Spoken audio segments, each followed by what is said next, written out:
रख तो लेते हैं इन सब्जेक्ट को कि हमने कश्मीरियात रख ली या हमने जो है पंजाबी रख ली, इनको रख लेते हैं। क्यों रखते हैं कि इनमें ज़्यादा नंबर आ जाएंगे। लेकिन अब पेपर में इनको लिखना नहीं आता। लिखना कैसे? जब हम लिख रहे हैं तो बीच में इंग्लिश के अल्फाज भी आ रहे हैं, उर्दू के अल्फाज भी आ रहे हैं, तो ऐसा नहीं है ना। जब उनकी रिक्वायरमेंट के मुताबिक हमारा पेपर होगा और जो लिखने का अंदाज जो तरीका है उसके मुताबिक पेपर लिखा होगा, फिर किसकी जरूरत है कि हमें कम नंबर दे।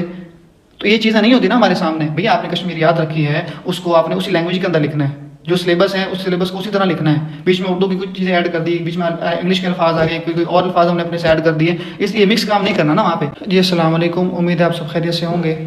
जिस तरह मैंने पंजाबी के बारे में बताया कि ये जो हैं हमारी ये लैंग्वेज जो होती हैं, पंजाबी हैं, कश्मीरियात हैं, ठीक है, इस तरह की ज़ाहिर बात है हमें पेपर में हमने लिखनी है। कि इनको लिखना कैसे, ये चीज़ें हम इग्नोर कर देते हैं। रख तो लेते हैं इन सब्जेक्ट को कि हमने कश्मीरियात रख ली या हमने जो है पंजाबी रख ली, इनको रख लेते हैं। क्यों रखते हैं कि इनमें ज़्यादा नंबर आ जाएंगे। लेकिन अब पेपर में इनको लिखना नहीं आता। लिखना कैसे? पंजाबी के उसमें मैं बता चुका कि हमने पेपर में इनको लिखना कैसे, इन चीज़ों को मद्देनजर रखना है तो हम पेपर के अंदर लिख सकेंगे। अब रखिए हमने पंजाबी हुई है, लेकिन पेपर में पंजाबी जब हम लिख रहे हैं तो बीच में इंग्लिश के अल्फाज भी आ रहे हैं, उर्दू के अल्फाज भी आ रहे हैं, तो ऐसा नहीं है ना।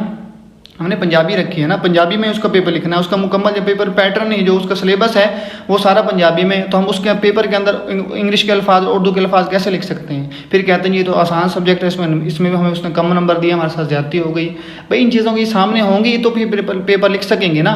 जब उनकी रिक्वायरमेंट के मुताबिक हमारा पेपर होगा और जो लिखने का अंदाज जो तरीका है उसके मुताबिक पेपर लिखा होगा, फिर किसकी जरूरत है कि हमें कम नंबर दे।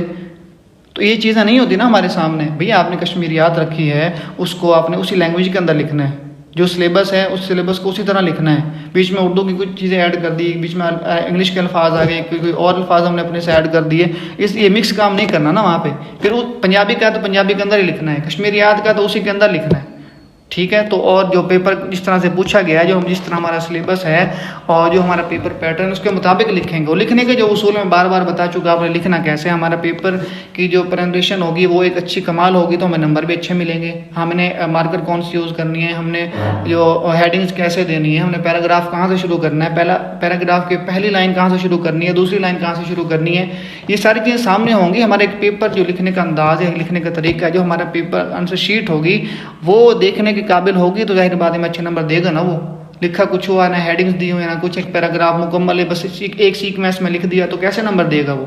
हालांकि आप अगर गौर करें अपनी बुक पे, जो भी बुक है आपकी जिस मर्जी सिलेबस की है, उसके अंदर हर चीज़ को, हर नई बात को अलग पैराग्राफ से शुरू करते हैं वो मुकम्मल। बस आप कुछ ना देखें, सिर्फ अपनी बुक को गौर से देख ले, उसने हेडिंग कैसे दी, हेडिंग के अंदर उसने कॉमा लगाया, फुल स्टॉप लगाया, क्या चीज़ लगाई है उसको देख लें। अगर दूसरा फिर हेडिंग के बाद वो पैराग्राफ कहाँ से शुरू करना है, कितने अल्फाज की जगह वो शुरू में छोड़ रहा है पहली लाइन के अंदर, दूसरी लाइन कहाँ से शुरू कर रहा है। अपनी बुक को देखें, बुक को जहाँ आपने तैयारी करनी है सिलेबस की, वहाँ इन चीज़ों को भी देखें ना भाई। लिखने के अंदाज को भी देखें, वो बुक में इस तरह ही लिखा हुआ है, आप उस अंदाज को भी देखें कि बुक में लिखा कैसे हुआ है। आपने पेपर भी इसी तरह लिखना है ना।